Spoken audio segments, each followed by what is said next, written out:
Good morning, everybody. Let's see. My name is Dana Coe. This is Adamus. Let's see. Um, how do I become involved in all of this? In 2013 or so, I started to get involved in cryptocurrency. And then shortly afterwards, I became involved in building a hardware wallet for mobile security applications for cryptocurrency, specifically Bitcoin, but then moving on into other coins. Okay. Earlier this year, late last year, I hooked up with the team at CryptoCrest, who does the Aureus coin, which is one of the sponsors of this conference here. Now, let's see. The topic today was for ICOs. So the question is ICOs, where do these things come from, okay? Who actually does these ICOs? And as you might have seen, a lot of them are kind of sketchy, kind of who knows who these people are. Last November, I was contacted just out of the blue, someone over email said, hey, can you support our ICO with your hardware wallet? Okay, what's your coin? Go and look at it.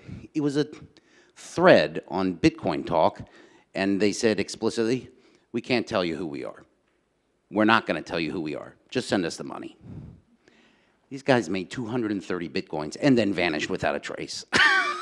Can you believe this? It happens all the time. So really, caveat emptor out there. You have to look who the people are, where they come from, what their reputation is.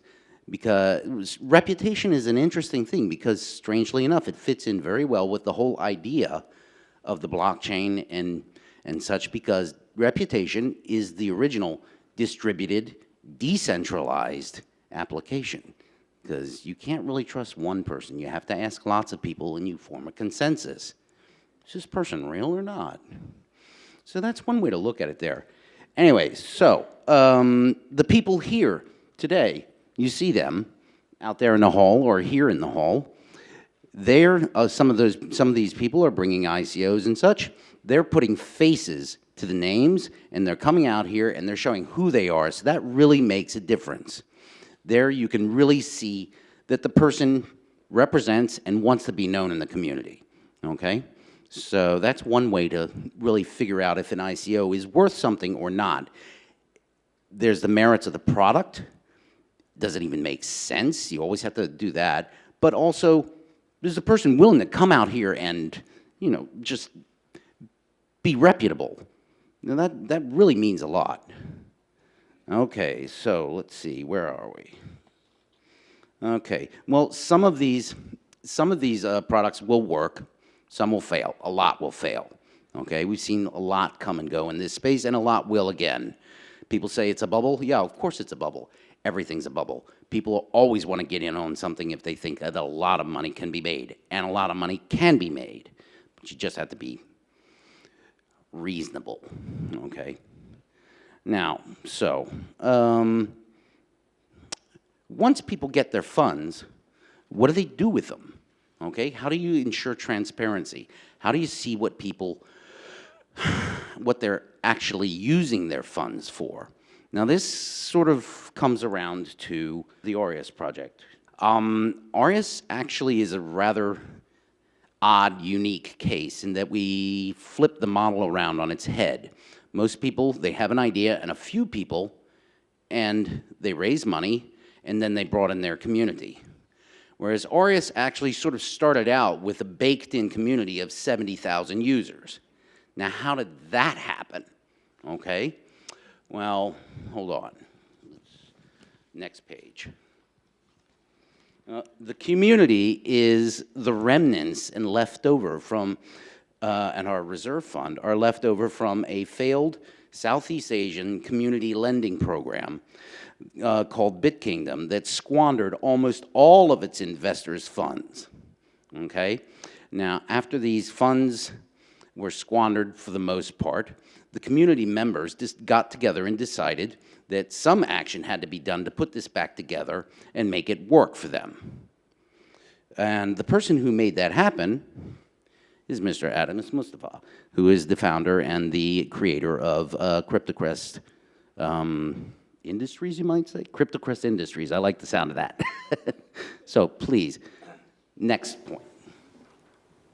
Okay, hi, my name is Adimus. What Dana said was really very important. When you're talking about giving your money or your bitcoins to someone or to a team, you should actually know who they are. The problem with cryptocurrency is that most people try to remain anonymous by saying that the authorities might go after them. But in this case, where this community already had most of their savings or their reserves squandered, they came to me to ask for assistance in order to distribute the balance that they have. And at this point in time, a fund that began with about 70,000 bitcoins was now left with 15,000. So in December, I recommended that they be issued individually a prepaid MasterCard. But before that, I'll tell you why they chose me. I'm a former banker, merchant banker. I think not many people here like us, but merchant banker. I was a merchant banker for about 2 years, and I proceeded to open my own company, which was the first prepaid MasterCard that was approved in Malaysia about 12 years ago. And subsequently, I privatized the Malaysian government credit company that was lending money to civil servants. It was a loss-making company, and it took me about 12 years to turn it around. About 2009, I was given 200 million US dollars to buy Quick Finance House, which is the second largest Islamic bank in the world, to distribute to lend to civil servants. And I have a unique format of collecting my my borrowings, my lendings. I mean, I get to deduct the salary of civil servants before they get their salary. So it's quite secure, and civil servants in Malaysia is it's only 1% turnover. So right after that, I was appointed consultant to the government to draft a pawnbroking act, which was based on Islamic Pawnbroking Act. So Islamic banking is something quite new, but apparently in countries like Great Britain and England, there has been Parliament Act that's been enacted. So Islamic countries are actually behind on this.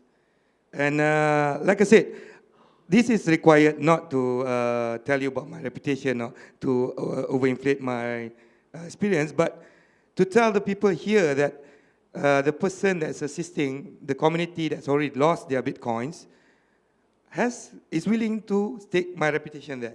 You know, I try to mimic what Grayscale has done, which is put the reserves in a Bitcoin, which is a Bitcoin wallet that's viewable by all of the community members, because I feel that I'm responsible towards them.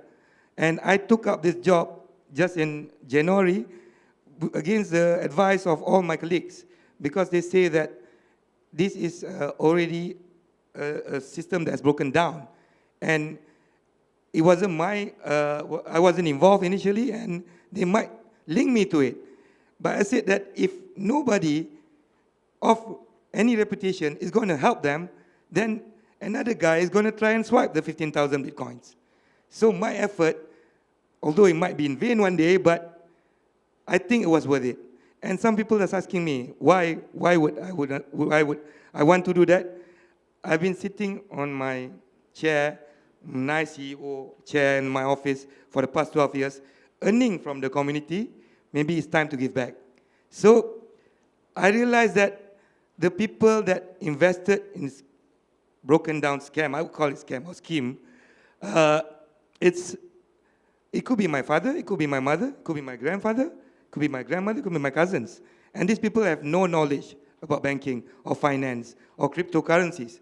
So I formed a team, which included Dana and some fine lawyers that I could hire, the best in the industry. Although they're underpaid now, for example, Mr. Khairul over there, one of the top corporate finance lawyers in Malaysia, they too want to help these people who has been victimized by the former networkers in the community. However, at this point in time, by chance, when I came in, Bitcoins was at $900, which was around January. At this point in time, it is about 2,400, I think the last time I checked last night. So these community members, they have actually gained about 140% of their losses. And this is only available, this is only, it can only happen because it's a cryptocurrency. Such speculation on Bitcoins. And of course, Bitcoins is the gold standard in cryptocurrencies. What I did to ensure that everybody get their portion was proportionally issue Aureus to those who have invested Bitcoins initially. So each Aureus is actually a share of the Bitcoins that's in cold storage reserve. The reserve is being held by a custodian who is the antithesis of Ponzi schemes in England. They are called Salachi. They were the first lawyers to get an injunction against a cryptocurrency case. In fact, they are liquidating the runners or the Ponzi scammers' assets as we speak. In 2015, they got an injunction against people who ran a Ponzi scheme in England.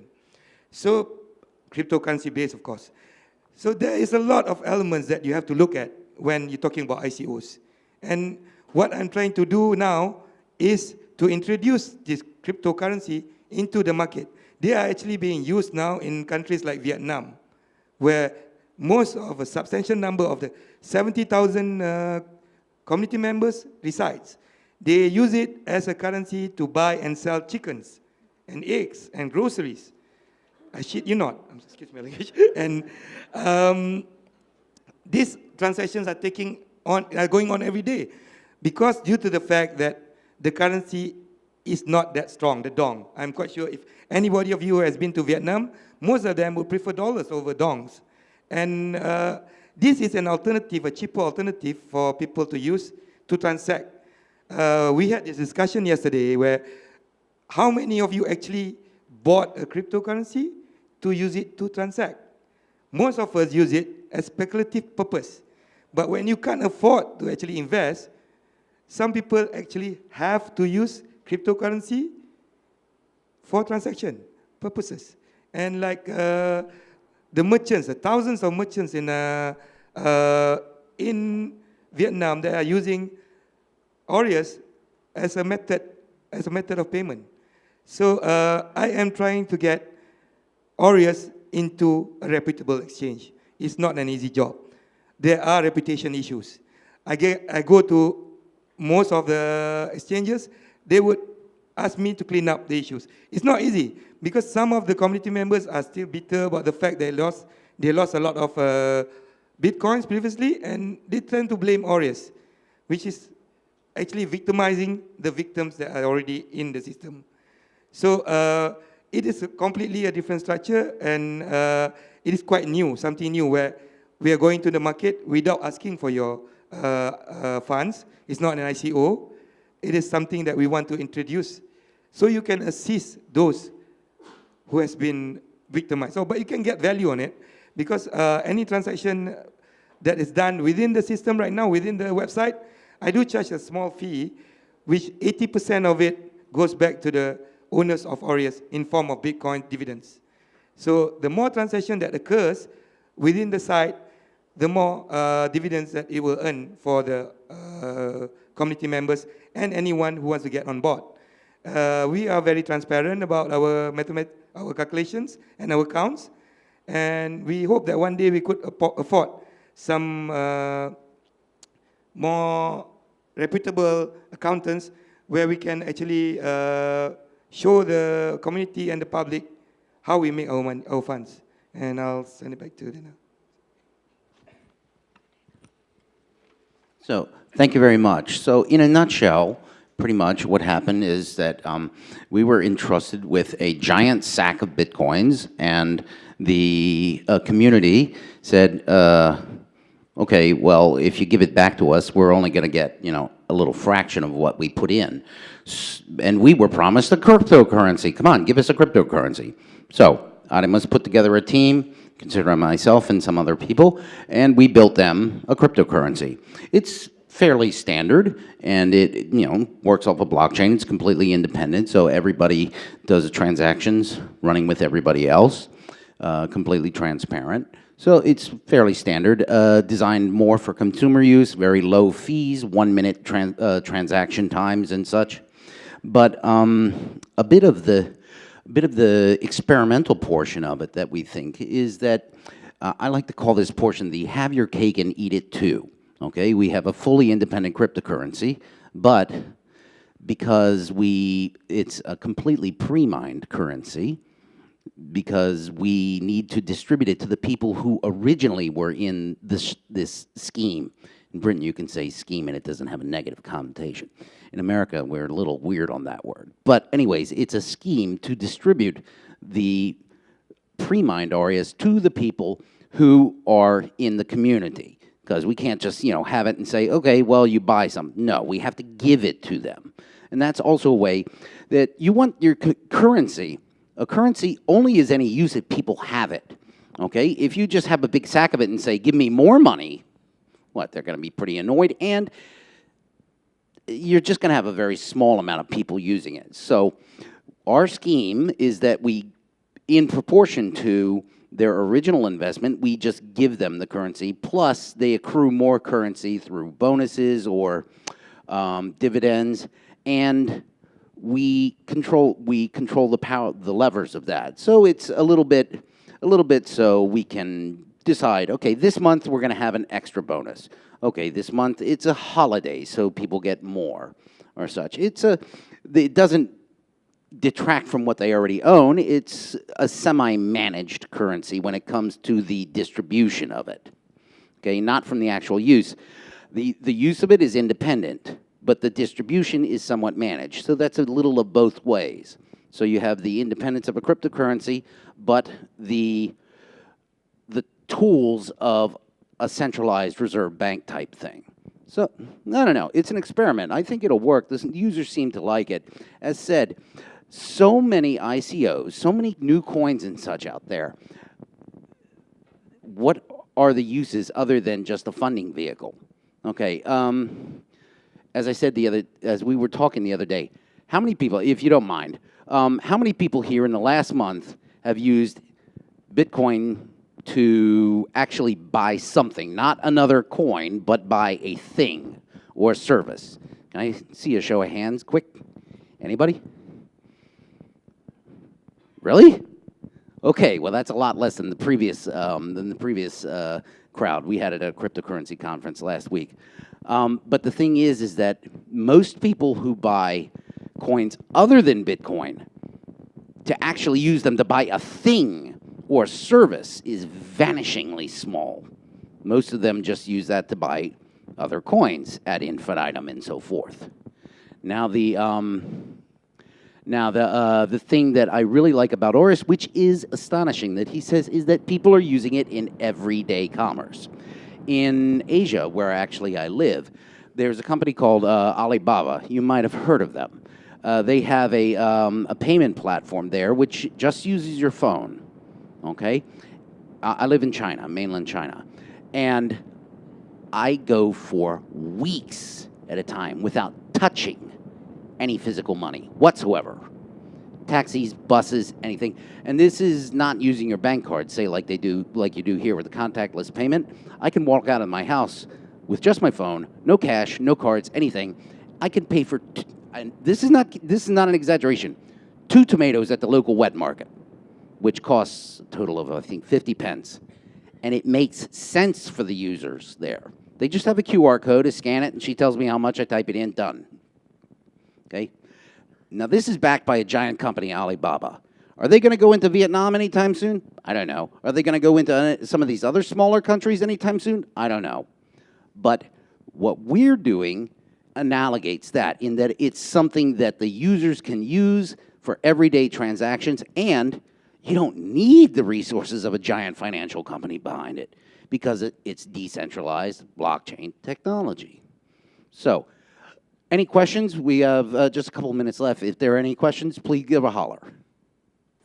I just don't understand what the hell is going on. Like, why is everyone raising so much money? Seriously. I mean, Ethereum raised 17 million when they had a community, and they had code, and they had a network, and they delivered billions in value. For anyone to get a return on these 9-figure raises, you're going to need $1 trillion network. And I don't know many teams that can deliver $1 trillion network. Apple are still working on it. So what I just want to hear is if you or any of the people up here, my question is, have you heard of any founders actually doing a protocol and raising a sensible sum of money relative to the progress they've made? Because I haven't found one. Well, honestly, I think the sums of money are somewhat absurd. How much money does it actually cost to launch a coin? Or to launch or for gosh sakes, an Ethereum token? I mean, it's not to belittle any people's work, but it's not exceedingly complicated or exceedingly expensive. So that's another thing to ask about. Ask yourself when it comes to ICOs, I'm investing in this. What are they going to do with the money? What's the point of it? And okay, they might actually have an incredibly fabulous product, but yeah, how hard is it to make a demo first? Demo first, money later is my mantra, okay? Idea first, money, then demo, I don't know. Anybody can make it. Well, ideas, well, that's another subject. But I see exactly what you mean. Does that sort of come at what you're saying? No. I'm incredibly conservative on these things.